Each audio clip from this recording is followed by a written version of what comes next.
to look at how to do problems involving the common ion effect and how this might affect the pH and solubility.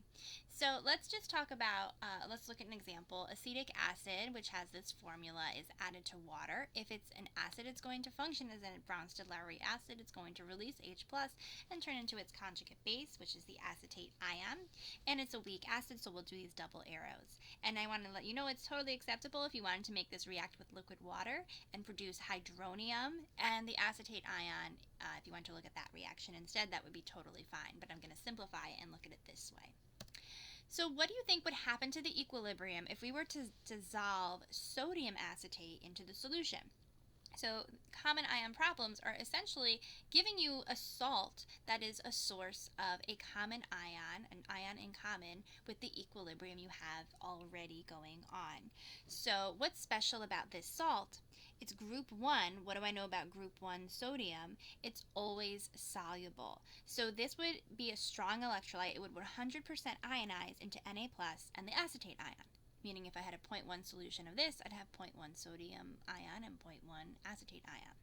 So essentially this is a source of your acetate. And here's your acetate in equilibrium. So what would happen if I added acetate? Well, that's just Le Chatelier's principle, which we've learned about already. So this salt, and again, typically it will be a strong electrolyte, something that completely ionizes. So group 1, ammonium, nitrate, make sure you remember those rules. This completely ionizes into acetate. If I add more acetate, what's that going to do to this equilibrium? More goes away, less goes toward. Remember that from Le Chatelier's principle. So this reaction is going to shift to the left. And if it shifts to the left, that means that the H plus concentration is going to go down because the H plus is going to get used up. And then what would happen to the pH? Well, if I have less H plus, that means it's also less acidic. The pH would go up. So essentially when I add a common ion to a lot of these weak acid problems, the pH is going to be higher than it would without that common ion. Okay.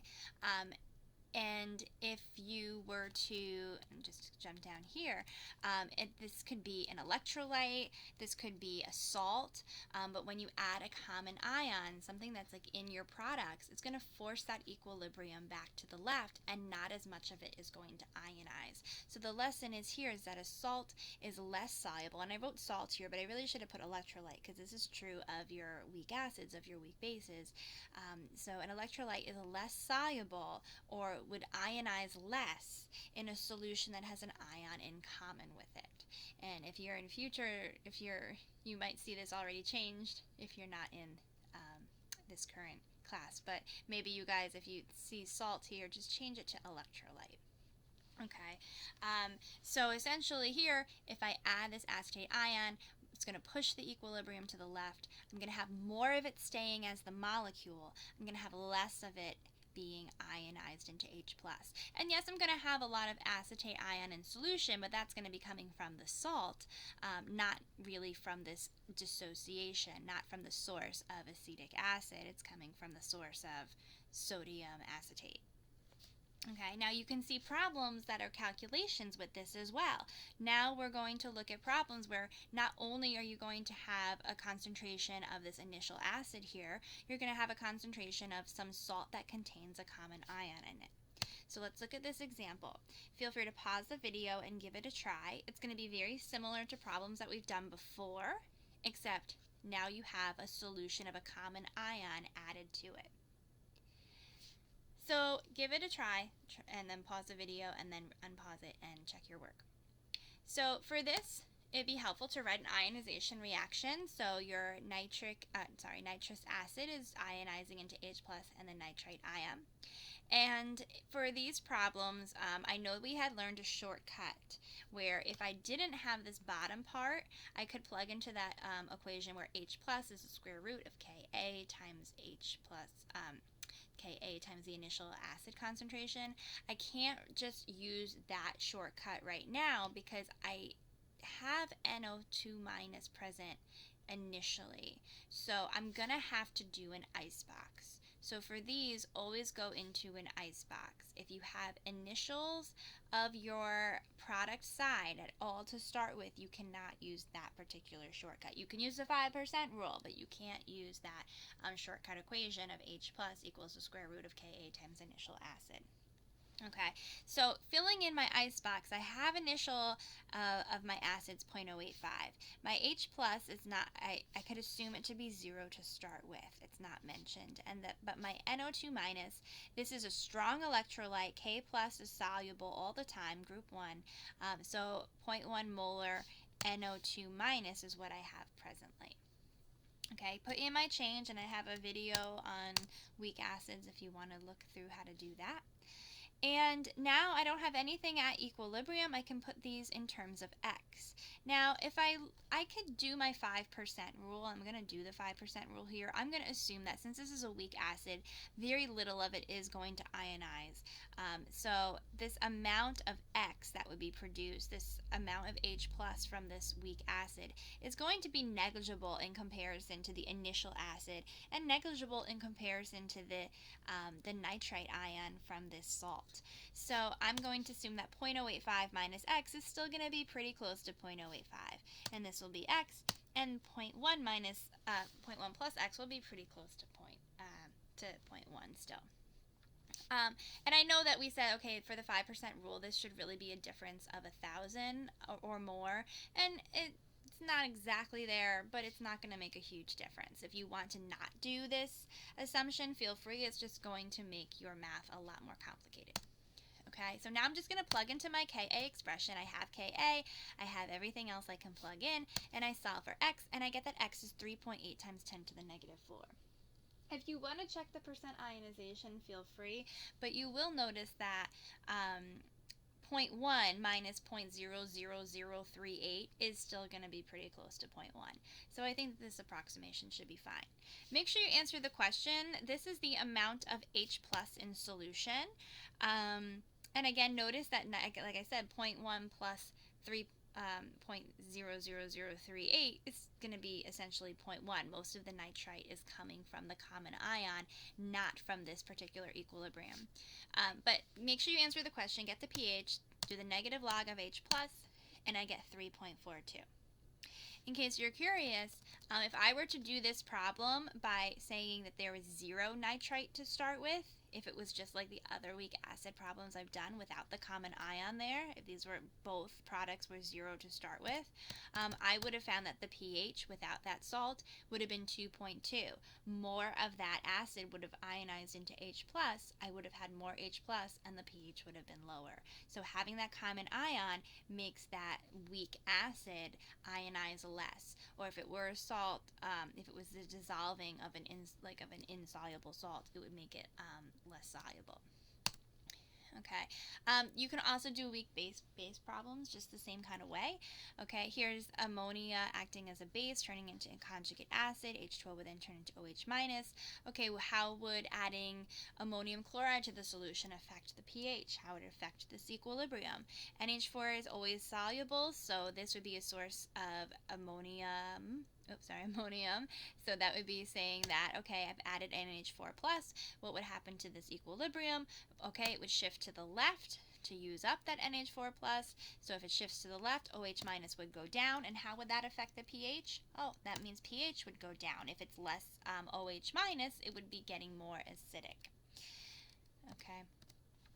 The solubility of a salt will be pH sensitive if one of the ions is an acid or a base.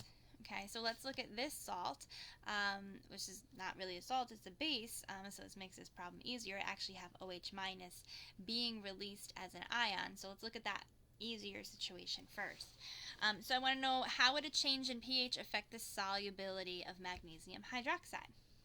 Let's consider two different scenarios, and notice this is the equation that goes along with a KSP problem. It's the solid in equilibrium with the ions dissolved in solution. This is relatively insoluble. You have very few ions in solution to start with. But anyway, higher pH OH minus concentration would be higher, so if OH goes up, that would force the equilibrium to the left, and so less of this magnesium hydroxide would dissolve. So this would actually be less soluble, it'd have less ions. At a lower pH, OH minus would go down because it's actually going to be reacting with the H plus in solution as well. And also just if you think of acidic solutions, there's less OH minus available. And that would force equilibrium to the right, and actually more of this solid would dissolve. So the solubility would go up because the reaction shifting to the right. So pH can affect the solubility. Here I say of salts, but it can affect the solubility of different solids, even if that solid is a base, okay? Let's consider this salt, calcium phosphate. If I were to break it up into ions, showing it's dissolving in water in equilibrium with its ions, here's the reaction. And at first glance, you might be like, hey, there's no H plus and there's no OH minus in it, but you have to consider what type of salt is it. Does it have ions that are acidic or basic? So if you need help with this, go back to the video about acidic, basic, or neutral salts. But let's just think about the ions that compose this salt. Calcium 2+, that is the conjugate of a strong base, calcium hydroxide. So if this is the conjugate of a strong base, as an acid, it would have negligible strength. So this would be a neutral ion. However, the PO4 3-, that's the conjugate of a weak acid. It's the phosphoric acid's not one of our strong acids, it's one of our weak acids. So this conjugate, the conjugate base, would be slightly basic. This will function as a base in solution. So we actually need to write another reaction. We need to look at how does this function as a base in solution. And you can do one of two different equations. I can show it acting as a base by accepting an H+, since that's a definition of a base, and turning into its conjugate acid. Or you can make it function as a base by making it react with water, and it will accept an H+ from the water and act as a base, turn into the conjugate acid, and water will turn into OH-. Either way you want to look at this equation, it's fine. I'm going to look at the first way, and then I'll mention the second way. So let's see what would happen to the solubility of this original salt if I were to lower the pH. So if I were to lower the pH, that means I have more H+ available. It's an acidic solution. Okay, so this bottom equilibrium, if I have more H+, that is going to end up shifting to the right to use it up. So this PO4 3-, this phosphate ion, is going to go down in concentration. Well, now let's go back up to the top. So if I have less PO4 3-, what's going to happen to this equilibrium? Well, it's going to shift to the right to fill it back up. So what's going to happen to the solubility of this salt? Oh, it's going to go up. More of it is going to shift to the right. More of it is going to end up dissolving. Okay, I could have done this other reaction instead. I could have said, okay, lower pH, I have less OH- available, so this will shift to the right. PO4 3- would go down. If PO4 3- goes down, then this equilibrium is going to shift to the right, and the solubility of that would increase. So either of these reactions are fine to look at on the bottom, but I do need to consider kind of two dual reactions that are going on. And the lesson here too is a salt is going to show increased solubility if in an acidic environment in a lower pH if the anion is an effective base. That's a nice lesson or rule to kind of know, but you can just figure it out with Le Chatelier's principle just like we did here.